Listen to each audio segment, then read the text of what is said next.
Welcome back. I'm watching the coverage here on Republic TV. Major Arya is also joining us. Major Arya is joining us. And Major Arya, I have some breaking news coming in.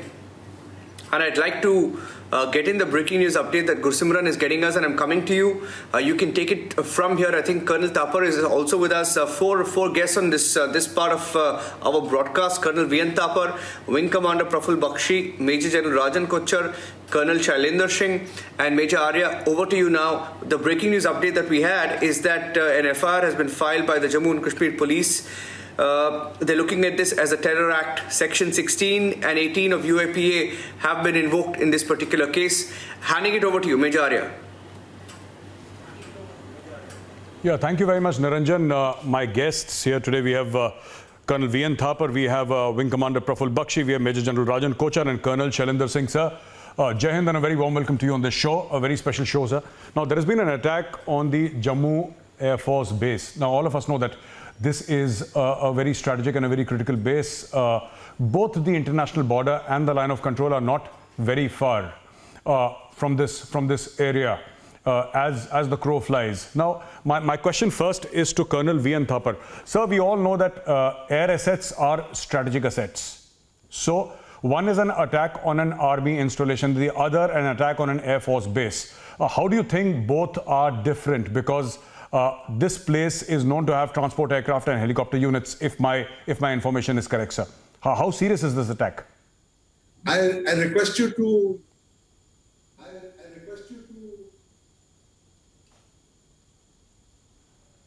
Colonel Thapar, sir, can you hear me? I think there is an audio problem with Colonel Thapar. I can hear you.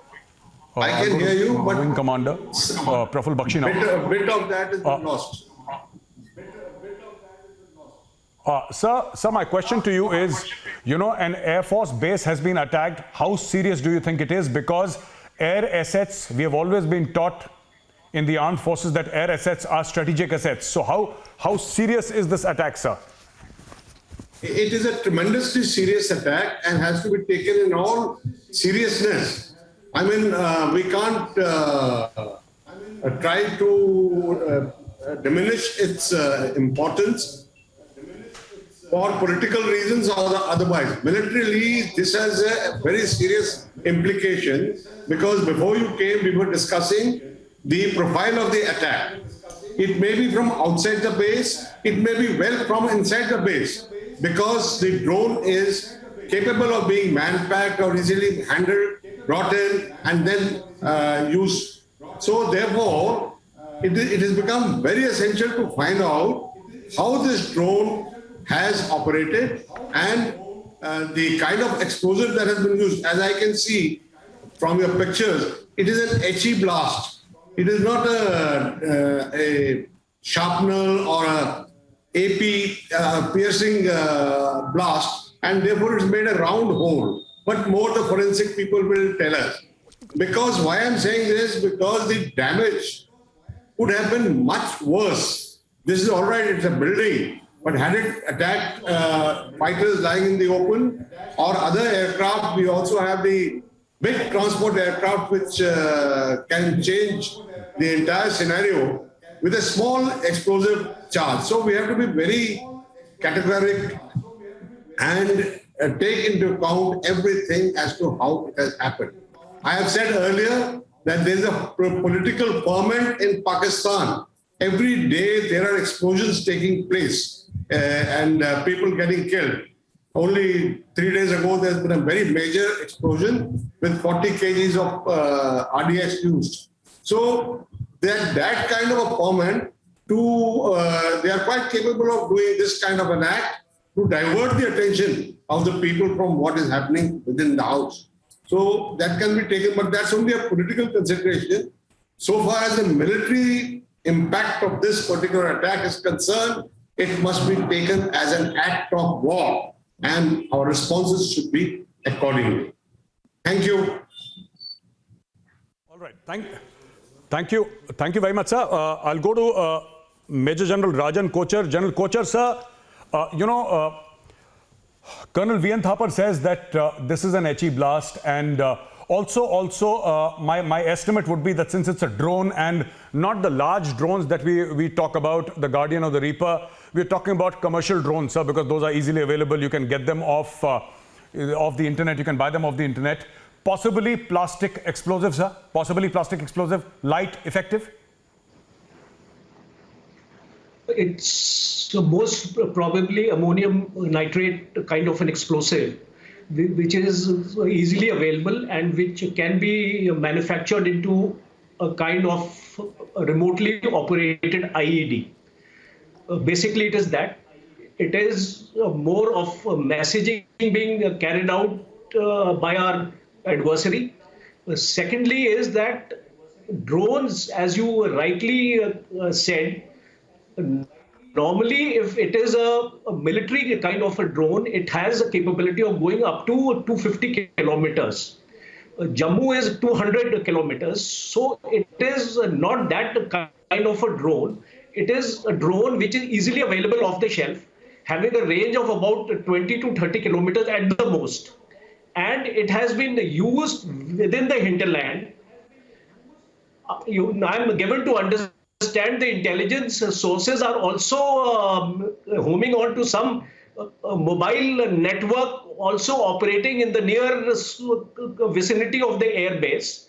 My only point of concern from here is that how do we prevent such attacks? Do we have the radar capability with us to detect an attack before it takes place? Do we have the counter measures in place to destroy the drone in air itself? Third part is, what about our local intelligence? Because this attack has not been planned in a day. Let me assure you, it has taken months to plan this attack. The coordinates of the Air Force base were available to them. It shows that a pinpoint accuracy is there. They may not have been successful in reaching the hangar, but they have definitely reached inside the airbase. So these are the questions we need to answer for ourselves. And lastly, the riposte. How do we make Pakistan also realize the cost of it? Lahore is not very far from us. Gujranwala airfield is also not very far from us. It will be not out of place for us to also give a riposte to Pakistan on this. Thank you very much, sir. And I would request all our panelists and all our viewers to stay with us. We are seeing these images of the Pakistani drone attack which happened at the Air Force base in Jammu. As you can see, these were explosives which were attached, an IED, an improvised explosive device which was attached to a drone, and then these were dropped, landed at critical junctures. Now, there are 2-3 questions that I'm going to ask my guest here, and I'll just request if the guest can be put on screen so I can start off with this discussion, a very interesting discussion. My first question is to Wing Commander Praful Bakshi, sir. Praful Bakshi, sir, air assets are strategic assets. They missed this time. There was some damage caused to buildings. Thankfully, there was no loss to human lives. But they have to succeed just once, and we have to succeed every single time. What is the long-term solution? Because we keep on saying, our intelligence agencies didn't do this and something. But this, I think, also speaks of a certain defensive mindset. You see, if the problem is across, then you solve it across. All problems are not meant to be solved inside India. Very quick comment from you, sir. Then I'll go to my colleague Abhishek, who's in the newsroom. Wing Commander Praful Bakshi, sir. I fully agree with you that we have to solve the problem, but we cannot ignore totally the defense. The defense has to be sorted out because after Balakot, they could have done, they would attack on us, similar to Balakot. Vertical launch has been done. If we say a drone, either it was a suicide attack or drone, because if it is a remotely controlled drone, it has to be big enough and it has to be seen. There are radars on in Jammu, their air defense radars are on. You mean to say, if immediate on the radar. You cannot ignore our defenses. It means we are trying to hide our weakness. There are some weaknesses in the command and control system, reporting of the intelligence. All these things have to be sorted out. But let me tell you one thing. This aspect goes hand in hand. Like Pakistan did, the Balakot, they tried to attack. Within 7 hours, they attacked our airfield. They did it. The question is, they are showing the gumption and they are doing it. The question is, what are we going to do about it? That is the question. If we have to stop them, then we have to take action in POK. POK action is not a small piecemeal action of hitting few huts here and hitting few huts there. We have to advance physically. Until you take the real estate on the ground, Pakistan will never come on the negotiating table. They'll continue doing this. This is a failure of our intelligence and air defense. And mind you, it is not a toy drone which has come and all, buying off the shelf, and he has dropped a little thing. It has gone through the 3 to 4 inches of roof. And this attack is severe. If it would attack on an aircraft, the total aircraft would have been written off along with 2 aircraft on the side. And it would have been a huge fire. This is not a small attack. But if it was a mortar attack or something like that, I cannot say. It's a mortar also. So we have to first justify whether it was a drone or whether it was a ground attack. Absolutely, sir. Absolutely. In total and absolute agreement with you, sir. I'll go to my colleague Abhishek. Abhishek, what are you hearing? What are you hearing from the MOD, from the MHA, from activities on the ground? Any government reactions, any agency reactions, Abhishek? Well, a couple of things, Major Arya. One, that the NIA is getting into action and they would be taking over the case possibly in the evening or even tomorrow. A team would be flying down and taking charge of this investigation, which has already been registered under the UAPA Act and relevant sections of the Act. Number one. Number two, the National Security Council Secretariat is in action in terms of making sure that all lessons are learned, and this is being seen as a big breach in the security perimeter, and essentially the whole idea of drones being used for these kind of strikes. Remember, Major, in fact, as recently as last week, when during the Shanghai Cooperation Organization Summit of the National Security Advisors, our NSA, Mr. Ajit Doval, he had mentioned specifically the use of drones for terror activities as an area of concern, given the increase in number of instances of drones being used from across the border on our western front for arms dropping, for these kind of terror-related activities, for surveillance. And it seems that this becomes first instance of a drone attack happening on our territory. So it's being taken very seriously, both inside the Ministry of Defense, both in the South Bloc and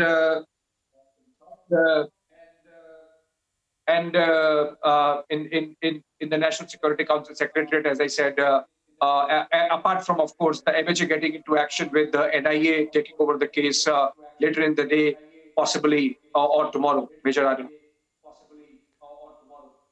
Absolutely, absolutely. Thank you very much, Abhishek. And before I go to Gursimran, I'd like a word in from Colonel Shailendra Singh. I have a point to make, sir, and all the guests today are from the forces, the armed forces.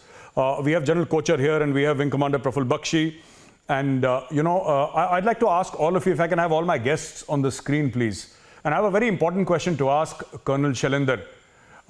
Sir, Colonel Shailendra, sir, you see, we seem to be, I'm talking about the Army, Navy and the Air Force, sir. We are permanently in the court of inquiry mode, sir.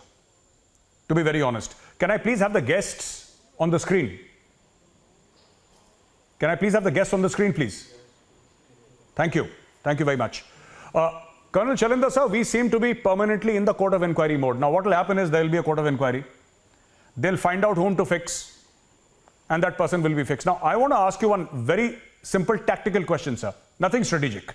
We've spoken about Pakistan. We've spoken about air assets. Sir, you can order these drones online, sir. They'll get delivered within a week, 10 days.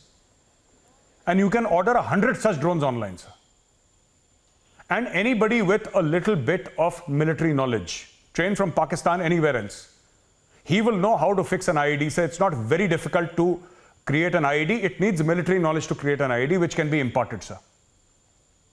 Rather than fixing responsibility, which must be fixed, but rather than fixing people, and I'm using 4G terminology here, sir, rather than fixing somebody within the system, do you think that we need to understand that this is also an external threat? Because you can keep on fixing your own people, but the fact of the matter is, sir, how do you detect a small drone which is used for marriage functions with half a kg or 1 kg of explosives, sir?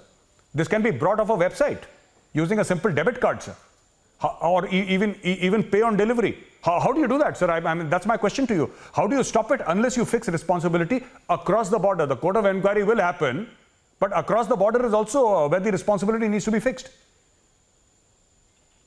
Okay, Gaurav, first time ever in a defense panel, I would like to bring out something entirely different. Why are we evaluating what is the implication of this blast, whether it is a serious blast or a normal blast? Just because it's an airport station, the gravity is much higher. Had it been a patta hill, hila hota agar ground par, so that would have been treated as minor. The solution is only one. Kashmir से कन्याकुमारी में कहीं पर भी आपने अगर attack किया है किसी भी तरीके का, it will be taken at same gravity, same seriousness, and it will have a spelled out reaction from us. Those 100 drones which you can order online will fly across, not only against POK, not only against Pakistan. It will fly even in deserts against you. Strike them where it is going to hurt them. It will strike even in Punjab. You see, till how long can we keep evaluating? Court of inquiries is my internal business. This has got nothing to do with civil government. It has got nothing to do with anybody. But yes, the Indian government, the Indian public, and you and me here on media are very much responsible. We ought to be accountable that why this will not go back from where it emanated. If I find, I'm just taking an example, if it has emanated from Hafiz Saeed from that jail, I'll kill him there. Send that message. Unless you do that for every action of yours, there will be such prohibitive reaction that the losses will not be acceptable to you. It will hurt you maximum. That court of inquiries is my problem of solutions within my army. I don't have to disclose it to anybody. But I'm prepared to say that why I'm even being responsible, even if I don't call it as an act of war. Halake, you also know it, internationally it is accepted. अगर आपने एक दूसरे का air space violation कर दिया, war is declared. It is to be understood. If he can send one, I can send 100 drones across now. Because if somebody took just now the example of Balakot, absolutely, well, same goes here.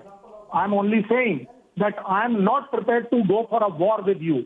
I don't want to damage Pakistan, but I will damage that organization. I will damage that establishment from where this drone idea originated. And now I'm saying, strike the brain, strike that root. You are right, 100 drones here, but 100 drones can be other side also. I can have the delivery of 100 drones other side also. Why not?